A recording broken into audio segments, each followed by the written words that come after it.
अस्सलाम वालेकुम जी, उम्मीद है आप सब खैरियत से होंगे।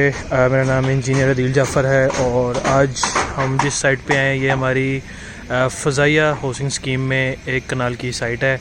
आज जो हमारा टॉपिक ऑफ डिस्कशन है वो है स्टील, और पर्टिकुलरली जब स्टील के ऊपर इस तरह का जंग लग जाए या इसकी रस्टिंग स्टार्ट हो जाए तो हमें उस बारे में क्या करना चाहिए।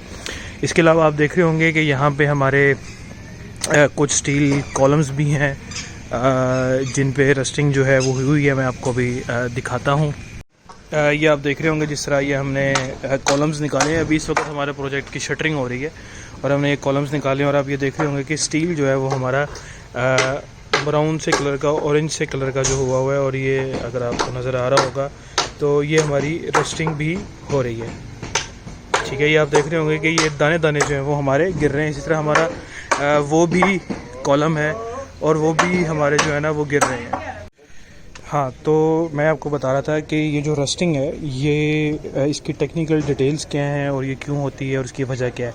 असल में जो हमारा स्टील होता है इसमें आयरन होती है और जो आयरन है वो आपके पानी से और ऑक्सीजन से जब ये रिएक्ट करती है तो ऑक्सीडेशन का एक प्रोसेस होता है जिसकी वजह से ये रस्टिंग जो है ना स्टार्ट हो जाती है। रस्टिंग और कोरोजन में फ़र्क है। रस्टिंग जो है वो आपकी ये है जिसकी वजह से आपका जो ये रंग है इस तरह का जो है वो हुआ है। जी, तो हम इसकी कोरोजन को और रस्टिंग को डिस्कस कर रहे थे। इस वक्त इस स्टील को रस्ट लग चुका है, वो इस वजह से कि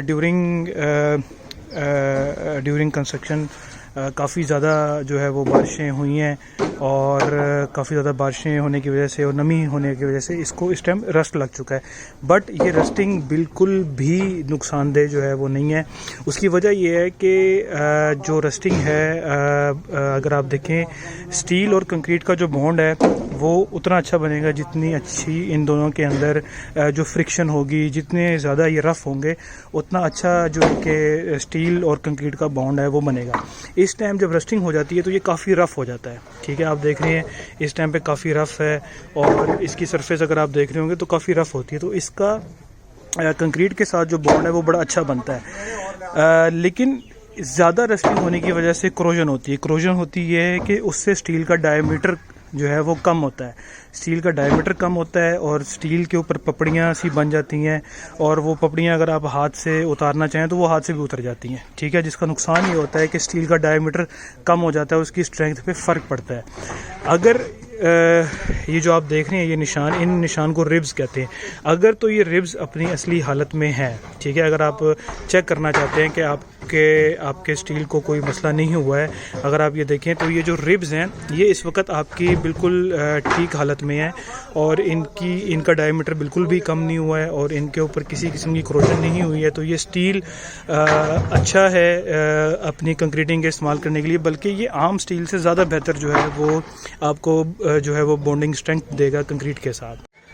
हमने जिस बात का ख्याल रखना है वो इस बात का ख्याल रखना है कि ये जो लाइनें नज़र आ रही हैं इनको रिब्स कहते हैं, स्टील की रिब्स कहते हैं। अगर तो ये इतनी ज़्यादा रस्टिंग हुई है कि जिसकी वजह से कोरोजन होगी और कोरोजन की वजह से ये रिब्स ख़त्म हो गई हैं तो फिर इस स्टील को आपने कतन यूज़ नहीं करना। आपने इस स्टील को फिर कतन यूज़ नहीं करना और आपने उसकी जगह पे फिर दूसरा स्टील जो है वो आपने यूज़ करना है। लेकिन अगर इतनी रस्टिंग हुई है जो अभी आप वीडियो पे देख रहे हैं तो ये नॉर्मल है और ये ना सिर्फ नॉर्मल है बल्कि ये आपके बॉन्डिंग के लिए, जैसे कि मैंने आपको पहले बताया, ये बड़ी अच्छी रहेगी।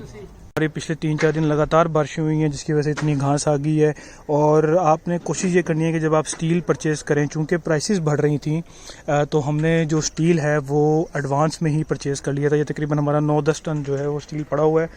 तो इसको परचेज़ करने का और फिर इसको साइड पे लाने का ये तरीका होना चाहिए कि यहाँ पे इसको कम से कम 6-6 इंच या 1-1 फुट ऊपर उठा के हम स्टील को रखें, जो कि हमने रखा भी हुआ था। लेकिन बारिशें ही इतनी हुई हैं, आप देख रहे हैं ये ईंटें हमारी लगी हुई हैं, ये भी ईंटें लगी हुई हैं। हमने नीचे ईंटें रख के इसकी हाइट ऊपर की थी, लेकिन बारिशें इतनी ज़्यादा हुई हैं जिसकी वजह से घास फूस आ गया और इधर से पानी हर जगह से आया है, तो ये सेफ़ नहीं हो सका। लेकिन आपने इस चीज़ का ख्याल रखना है कि इसको तकरीबन 6 इंच या फुट इसको ऊपर रखें। इसके ऊपर proper polythene sheet, polythene shopper जो है वो चढ़ाएं। हमारा इस स्टील के ऊपर चढ़ा हुआ था और अब चूँकि ये कटिंग के लिए जा रहा है तो इसलिए हमने अभी इसका जो है शॉपर वगैरह हमने उतारा है। तो आपने इस चीज़ का ख्याल रखना है। अब बात को मैं कंक्लूड करता हूँ कि अगर इतनी रस्टिंग आपकी स्टील की हुई है तो ये बेनिफिशियल है, इसमें कोई इशू नहीं है, कोई मसला नहीं है, बल्कि ये ज़्यादा बेनिफिशियल है। और ये ड्यू टू कोरोजन या रस्टिंग की वजह से ये चीज़ होती है। रस्टिंग भी मैंने आपको एक्सप्लेन की है कि आपका जो आयरन है, जो स्टील है, Fe जो एलिमेंट है वो इन कांटेक्ट आता है अगर मॉइस्चर के, पानी के, नमी के या ऑक्सीजन के इन कांटेक्ट आता है बेसिकली, तो फिर आपकी ये रस्टिंग स्टार्ट होती है। ठीक है, रस्टिंग को रोकने के अगर इतनी रस्टिंग हो जाए तो रस्टिंग का प्रोसेस जो है वो स्लो हो जाता है। अगर आप इसको साफ़ करेंगे तो इसके जो रस्टिंग का प्रोसेस है वो स्लो हो जाता है।